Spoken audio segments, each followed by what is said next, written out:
C'est avec Benjamin Constant que nous allons présenter la sphère privée. Bonjour Benjamin Constant.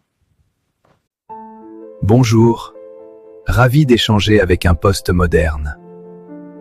Justement, vous êtes un des premiers à avoir distingué les anciens des modernes. Vous avez soutenu notamment que les modernes ont une conception privée de la liberté. Pour vous, est-ce un avantage? Tout à fait, pour moi les anciens étaient écrasés par la sphère publique. La modernité leur a permis d'éclore dans la sphère privée.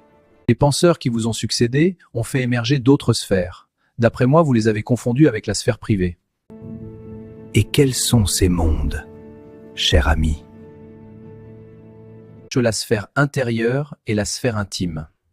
Je les distingue de la sphère privée.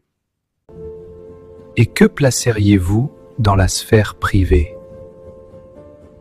Toutes nos relations privées qui ne sont pas proches. J'inclus les relations professionnelles ou les amitiés éloignées ainsi que la famille lointaine. Pourquoi établissez-vous une telle distinction? Un de mes critères est notamment la liberté de dire librement ce que l'on pense. Plus je me rapproche de la sphère intérieure et plus ma liberté d'expression est libre. Plus je m'en rapproche et plus mon degré de confiance et d'attachement est plus fort. Est-il possible qu'une personne ne dispose pas de sphère intime et que tout ne soit que privé chez lui?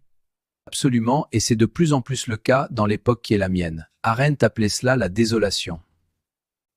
Ah oui, et qu'est-ce que c'est? C'est précisément une incapacité à tisser de liens privés forts et profonds avec l'autre. Vous n'avez donc pas eu tort en évoquant l'importance prise par la sphère privée dans le monde moderne.